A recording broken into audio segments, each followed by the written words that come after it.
No, there's driver, but manual for the passenger. Right. So Don is getting to take the Kona EV out. Kyle was nice enough to drop by and give Don a little EV thrill here. Well, since we're protected from the rain, let me walk you through a couple things that I thought were really interesting. First off, air-conditioned seats. Oh yeah. Okay, so you put those on like that. Yeah. And then you can click the power button there. We were listening to Christian Hand's podcast. And then it has a driver-only AC mode, which works amazing. So what, that just makes you're not wasting energy heating up the rest of the car. The back. That's pretty neat. If you put the steering wheel straight, you'll see the little paddles left and right. Oh yeah, look at that. So when you put the car in drive, it's in maximum regen. Wow, that's a serious paddle. There's 4 levels of regen. 0 is full coasting. 1, 2, and 3. And there's an automatic regen setting that uses regen based off of the distance to the car in front of you.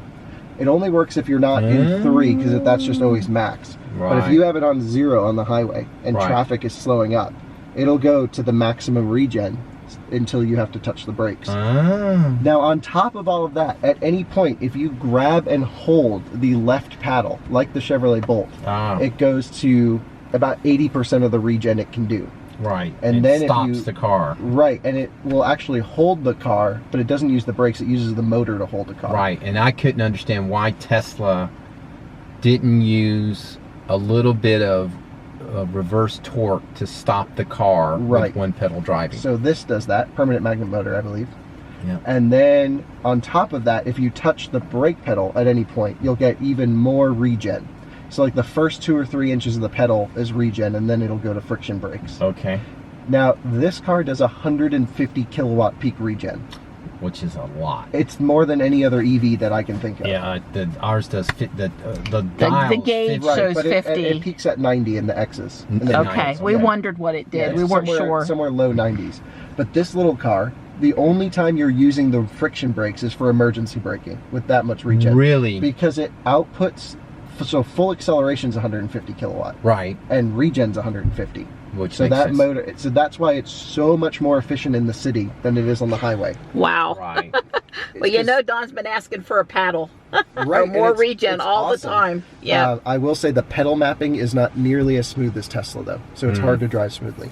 Couple other features to point out: auto hold. You know when you hit the brakes in the Tesla, and push in. This you have to manually select at the start of every trip. Because when you auto hold with the paddle, it doesn't use the brakes. Right. And it's a bug, I think, and I've actually written Hyundai about it. It does not keep your brake lights on. Ooh. So you could be sitting at a stop. But they can fix that with software if they listen to you. But they won't do. This car doesn't support over-the-air updates. So you have to take it to the dealer. Okay. Right. So the car also has adaptive cruise control that is smoother than TAC. Surprisingly, really good, and it has auto steer when it detects the lines. And if you look in the instrument cluster there, in the bottom left of the right screen, you I see a little lines. car with a little dot, dot, dot. When that goes green, it means the car is actively steering. Okay. That's like the Jag does the same thing. The steering wheel turns green. Right. And then on the right side of the steering wheel, if you click the little paper button, you can scroll through those menus up there. Isn't that nice? And there's tons of settings. I mean, the customizations of this car is unbelievable. Heads up display. Well, it was kind of like that so in the I-Pace too. too. Heads up display with the up and down arrows and adjust it where you need to see. So, which is this actual. Oh, display height, rotation, brightness. Okay, I got it. Then and people think they can't get in a Tesla and drive it because the computer's too complicated. I'm sorry, but all of these. I mean, this is way more complicated than the Tesla. Yeah, I mean, Ben was explaining the I-Pace, but honestly, when I didn't read the owner's manual and I only drove it the one time, but honestly, if he had not been like you're doing now, like guiding. Yeah, he did all the. I mean, I could have never kept up with all of that. So. Right. Well, I wanted to give you the quick info. Oh yeah, it was great. That's and I think the the most simple car with Ruby, when we got her, it was 2 or 3 days of driving, and like, okay, I'm not trying to do anything fancy. I'm just trying to learn where the air conditioning and the music controls, and it's like that for any new car. You really gotta drive it a little bit to know what it does. Well, steering wheel heater? It is, yes. In the ultimate version, you get that. And this is park assist or something? That's your parking sensor beeps off. Oh, so beeps if you're off. trailering or so it's off now, right? You don't want to listen to that. That's right. There's also settings on the left side of the steering wheel, on the dashboard. Nope, below your air vent on the dash. Oh, right. Okay. Yeah. Nope, over there on the left side. Oh, left. Yeah. Okay. Yes, your other left. Yes, my other Instrument left. cluster, blind spot warnings. That one. That's your heads-up display up and down. Okay. Click that really quick. The heads-up display is so loud. Oh, it is pretty loud. Yeah, it's unnecessarily loud. Wow. Isn't that weird? And then you have the lane assist on and off. Yeah. You have your automatic plug unlock when done charging. So if that blue light is off, it keeps your plug locked to the car until you click the unlock on your key. Right. Now, but if you're at a public charger and you don't care if you're done charging and somebody unplugs you, you could. Right. Well, I can't think of a one. It would probably be not great for etiquette to ever leave your car at a charging station full.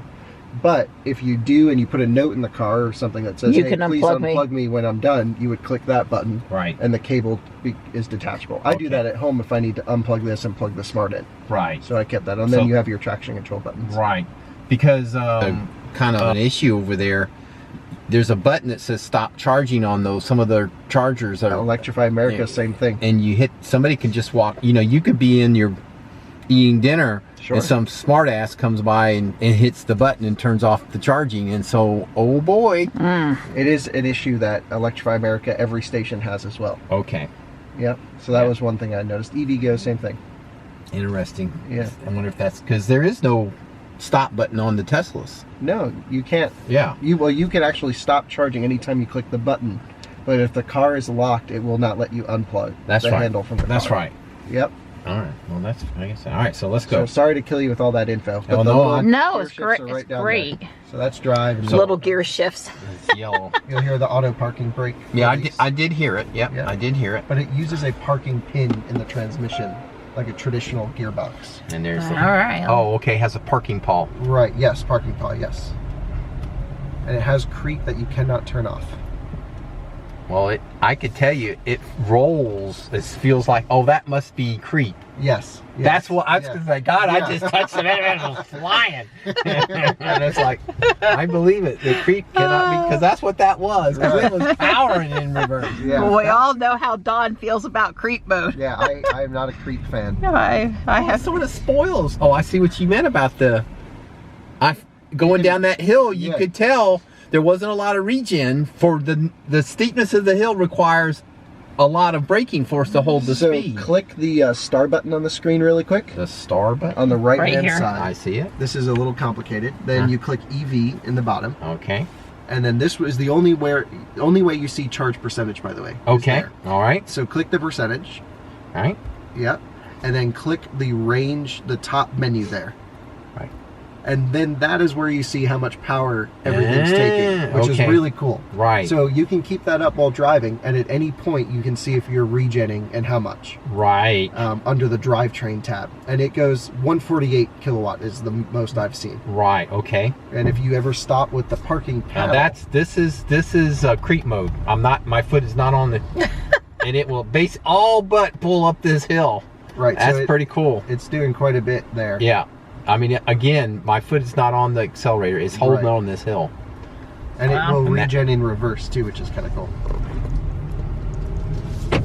Oh, it locked the doors. Yeah, so that's another well, you know, the Tesla locks the doors, but you never know they're locked because you hear nothing ever.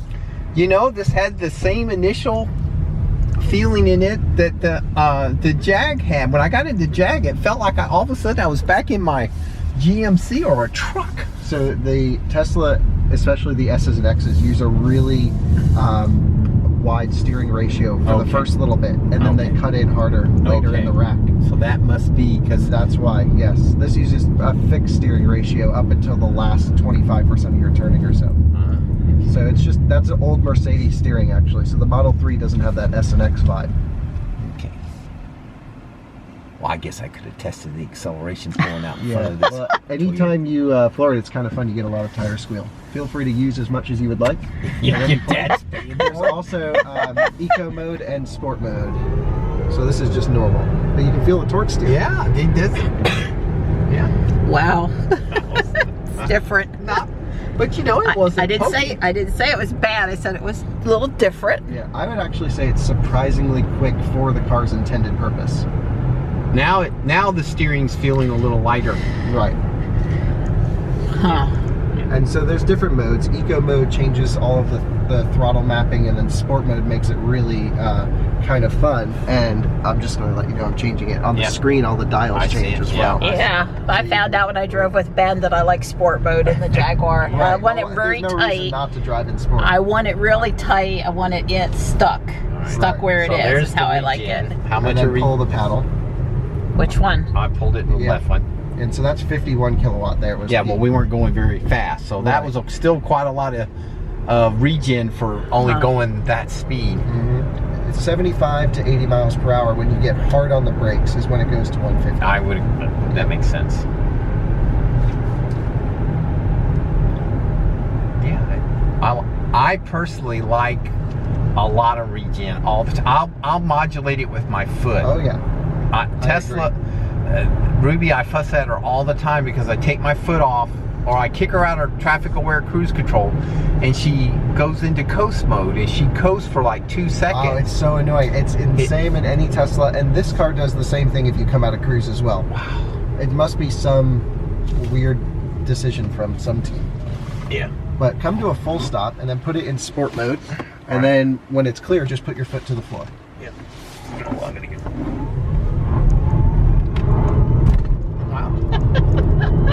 But you can feel the front wheel drive through the wheel. Yeah. Which, that's my biggest annoyance. Yeah, I felt that. I mean, well, first, let me say, I've only been driving economy front wheel drive cars like my Scion. It doesn't have enough torque. Right. I mean, the amount of torque steer that gets through it's minimal. Yeah. But there was some serious, I was holding on. I was like flexing my muscles. Some of my old turbocharged Minis would have this feel. When you turned off all of the safety systems, right, and you took your hands off the wheel, floored it, you could actually change lanes on a highway with the amount of torque steer. But I do feel that regen. I'm liking it. Sorry, Alyssa. I'll try not to make you nauseous. I promise. It's okay. I'm used to driving with him.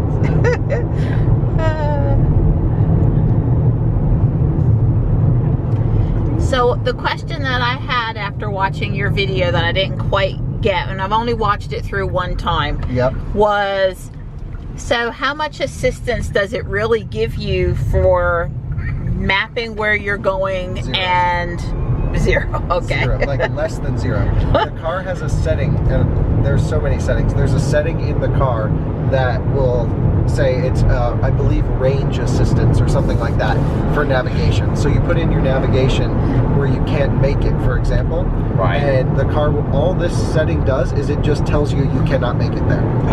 It did the math for you that you've already done and says you can't. Oh man, that makes me mad.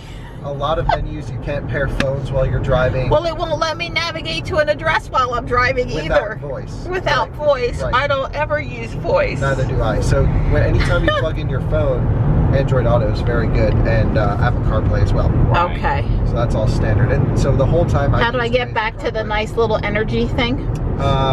So click the star button on the bottom right. The star. Bottom right star, okay. And then click the EV menu in the screen. Okay. And then click the percentage. Yeah. And then click the top menu. Now you can set this car's AC and DC charging limits. Like in the Tesla, you can go to like 50% or 80% every day. This car, you can go from 10% to 100%. Why you would ever need to charge to 10% every day? Not good for the battery. Right. But, also, this car has a big buffer at the top. Because when you fully charge it and do maximum regen, you get 68 kilowatt. And which is crazy at 100% to get 68 kilowatt regen. Right, that would be ludicrous. Yeah, because the Tesla gives you zero. That's because it's actually full. At the top. Right. Yeah. But this one's... But what's different, what I don't understand is there should be no difference between regen and charging, DC fast charging the car. But this car pulls, it tapers down to 25 kilowatt at 80%. Oof. which is crazy. Yeah, that's awful. It's terrible, which is why I kept leaving chargers at 76%, because that's the drop-off point when it goes from 68 to 25. Oh, wow. Right. Yeah. Very weird. I know you're not going to stay anywhere charging at 25. No. No. I'd rather walk. Well, you would think that if they had that buffer at the top, that they would use that buffer to let you charge to 80, because people want to do that, and then at 80 fall off. Right. Why fall off at 76 or whatever? It must be some board decision to say, okay, well, you're only regenning for very short spurts. Regen. It says limited regen due to charging, but you're still getting 68 kilowatts, so you don't even feel it. Yeah. So you think there's a little cushion there at the top, so I just don't understand why your charging curve and your regen curve would be so different. Hi, we're not in a Tesla today. Well, I'm not doing that. I was basically... I know. They're everywhere, though. You just don't know because you're not out around town as much as me. I go around town and there's 3 or 4 of them somewhere, and it's just nuts. Here's the going across the railroad tracks test. That was very smooth. It's solid. That was smooth, I agree. Especially with 4 people. Offices are. Right. So they're going to shuffle. If you raise the heads-up display back up, you'll get a lot more information for your cruise control. I'm trying to see. Remember where that was? 3rd from the left. You got it. It's going. It's kind of like, you know, Batman, though. Sounds like gonna slow down. I'm on cruise. Oh yeah, it gets close, but it is very good. Yeah, I am officially cruising. I've got it set to. I don't know. I think I got it set to 25, so I think it's going 26. So it must be faster. If you click the up and down arrow, the green line above your lines will tell you your set speed in the heads-up display. Oh. Which I guess you can see. 28, 29. I can't see it. And Yeah, if you 30 push and hold, it does increments of 5. Oh, when you push and hold. Up or down, right. Yes, it did. It went 40. That's Did the Jaguar I-Pace do increments of 5? Yes, it does. Because I left with the impression that it didn't. No, but almost every car does, and some of the Jag gas cars do. So I would imagine the I-Pace does. Sure, that makes sense. Well, that makes more sense. So I'm not going to mess with it, but I would say I would actually, the heads-up display is just a little, it's cutting off. Right, so you can raise and lower that to where you can see. That's fine. And then the bottom left button, it will adjust your distance on the steering wheel.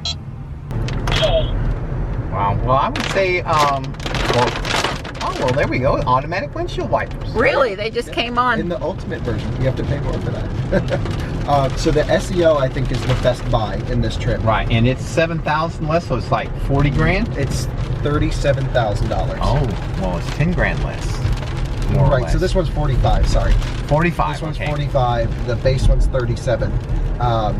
So it's $8,000. Wow, we're used to the glass roof now. It's like, wow, this is a car that you can hear the rain on the roof again. Right. It's been a while. Compared to any other sort of economy normal car in this price range, the electric drivetrain pairs really well, and it makes it feel so much more premium than the gas version of this car. And they've done a nice job with the gauges and technology. I think it's a lot of car for the money when you take out the Tesla equation. Right. All right, and right about here is where I'm comfortable. All right, so let's give you that much. We'll split the difference. I've got gobs. Are you good now? I can spread out. I can move my legs around. This is good for me. I am primo. Okay. And roads in the I-Pace, and the BMW i3 has a similar system that takes into account roads and traffic and everything into that. This is just, let me just put a circle around 180. That's about where I could travel to. Well, you know, we can almost make it to Columbia, South Carolina, or Richmond, Virginia. Well, it shows you, you know, when you start getting to the edge, you're pushing it. Like if you tried to get to Charlotte or something, you're pushing it, right? Oh, and there's feedback when you touch it too, yeah. huh? So and keep in mind, this is all based off of my driving, which has been normal for me, but you know how I drive the Tesla. But it so you said, well, can I get down to that little thing right there? Okay, so it's 154 miles. That's pretty cool. That is pretty cool. Yeah, I was impressed with that in the I-Pace, and that looks, I like it here too. Oh, this will show you all the charging stations. Ah. And you can see it doesn't differentiate really between what chargers are what. No, it doesn't. Right. Right, because Town Hall, this is a J1772. Right. But it's not as bad as the I-Pace that shows you to charge it EV1 stations, like the old paddle chargers. And it tells you to go into superchargers and stuff. Well, that's interesting. This one's got a blue plug. Yep. And the one up here has a yellow plug.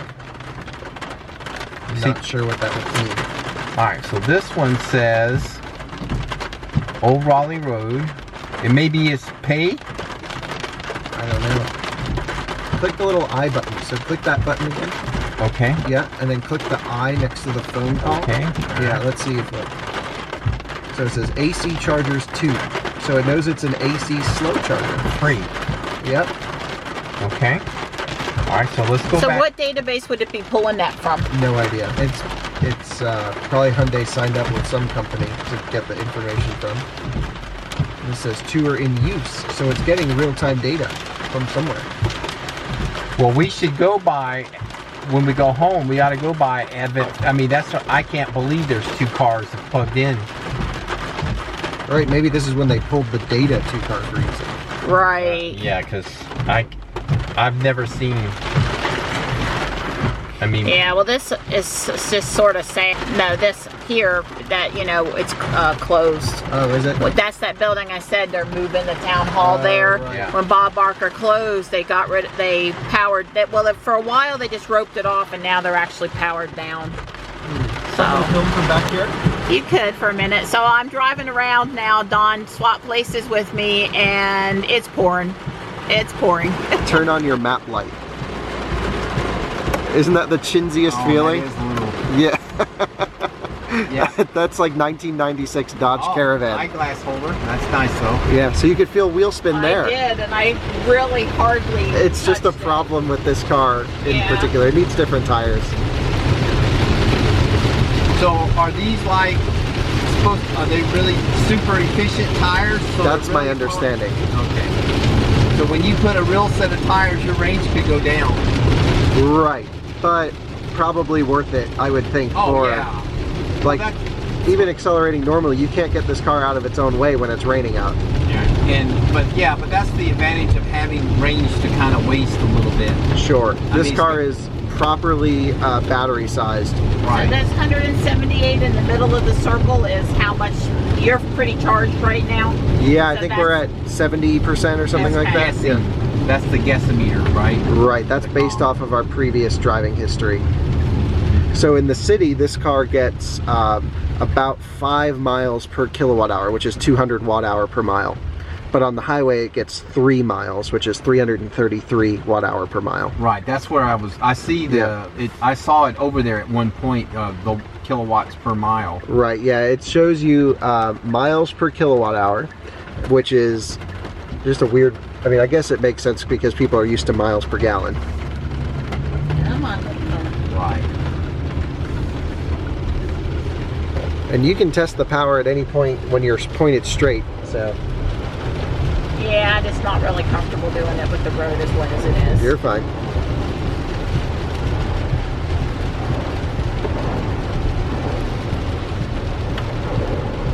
So this 13% is since you've been driving the car. I believe so. Or Yes. last charge or ignition on to now. Right. That's what it is. Yep. And then our instant consumption figures are the ones above that. Right. So battery care would be battery heating or cooling. Right. I guess I would have to say that the Regen is so much to a certain point that you've really got to make almost more of an effort to get restarted on like that pick up and go. Yeah. It almost felt like it was holding me back a little bit. Right, so the pedal map's a little bit longer in full regen, and if Okay. you pull the right paddle one time, that puts you into a lower setting, Okay. and that also changes the pedal mapping to feel a little bit more responsive at tip Yeah, in. you're right. I noticed Yes. that right away. It's the only car I've noticed that has adjustable regen that changes the full pedal map on the move without going into different modes like eco or sport. You know, 'cause I come around that corner 5 times a day, Yeah. and I know what it feels like coming around that corner, and it's like, come on, Right. let me go already. Right. So to you playing around with the regen paddles changes the sensitivity of the accelerator pedal, which is kind of fun. Yeah. Well, I guess I haven't. I'd have to say that I've never driven a car with enough regen that it was too much to the point where every time you kind of eased off, the car started slowing down or something. Right. We've always wanted more regen. Yeah. And this is the first time we actually got everything the car can give. Yeah. But you didn't have the chance to experience it, but from highway speeds under hard braking, it doesn't use the friction brakes at all. Wow. Until it gets into basically ABS. It is really impressive. But that's because it's front wheel drive. See, that's the other thing is Tesla's regen's only on the rear motor. Right, so you can't drag as much on the back as you can. That's right. Hard braking on the front axle. That is a good point. But the dual motor cars. Yeah, but I don't. To my understanding, they don't use the front motor at all. No, they do. They share regen between the two. Okay. At least I thought they did. I don't know. Okay. In my, you know what? I know they do for a fact. Okay. My Model S, when you were in Ludicrous Plus, you got the front and rear motor power, and they would both go negative under regen. Ah, so you can pretty much stop the car with that. With the paddle? Oh, just keep holding it. It'll come to a stop and then hold itself. And so when we go to the uphill, actually, do it on the steep uphill, and you should see the drivetrain power output maybe a kilowatt or two to hold the car. Right, to hold the car on the hill. Right. But we haven't been able to find a crazy steep hill like this one, so we should try it on this one.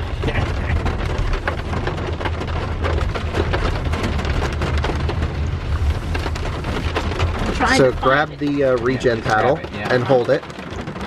All right, so yeah, we can see it's pulling up. It does 3 kilowatt. Yeah, and then I guess at stop it goes to 0. And then if you touch the accelerator pedal, we'll go up. I am touching it.